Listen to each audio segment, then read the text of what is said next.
Dans ce top chrono, on va voir ensemble comment on peut traduire. Des fois, on en a besoin de traduire des petites choses qui n'ont pas été traduites, qui ne sont pas prévues dans nos plugins, comme ici par exemple. On reprend l'exemple de notre plugin météo. Vous êtes prêts? Allez, c'est parti. Alors, on voit ça ici. Donc ici, on aimerait traduire proudly, clowly. Donc, première chose à faire, on va utiliser un petit plugin qui s'appelle Loco Translate. Donc, je vais vous laisser juste ici taper Loco Translate, faire une recherche, le télécharger, puis l'activer. Donc moi il est déjà actif.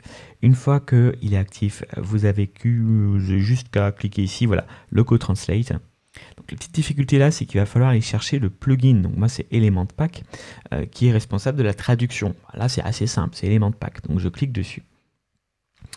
Ce qu'il faut faire, une fois que vous avez choisi le plugin responsable de la traduction qui n'a pas été entre guillemets traduite, de la chaîne de caractères non traduite, là je vais cliquer sur ajouter un nouveau langage.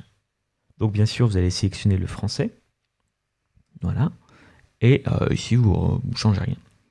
On va commencer à traduire, et ensuite c'est magique, on va avoir accès à l'ensemble des chaînes de traduction. Alors des fois il y a des plugins qui sont déjà traduits un petit peu, donc vous allez avoir ici les translations en français, mais là en l'occurrence c'est pas le cas.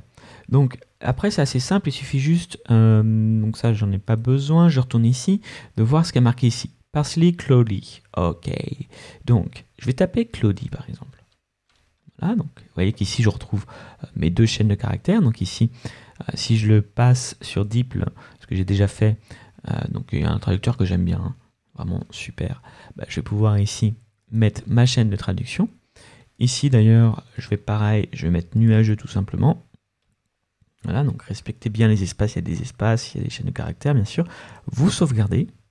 Attention également, faites bien 5, voilà, pour être sûr qu'il n'y a pas de souci.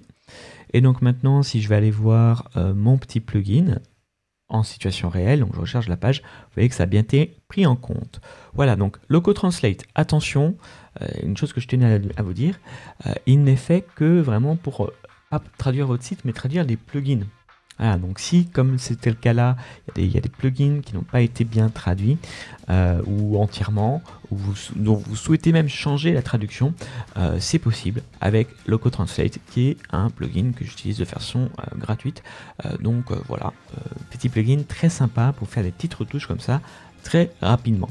J'espère que cette formation, cette petite vidéo, petit tuto vous a été utile, et je vous encourage à vous abonner si ce n'est pas le cas encore pour être au courant de nouvelles petites astuces comme ça, et je vous dis à très bientôt pour une prochaine vidéo. Ciao ciao.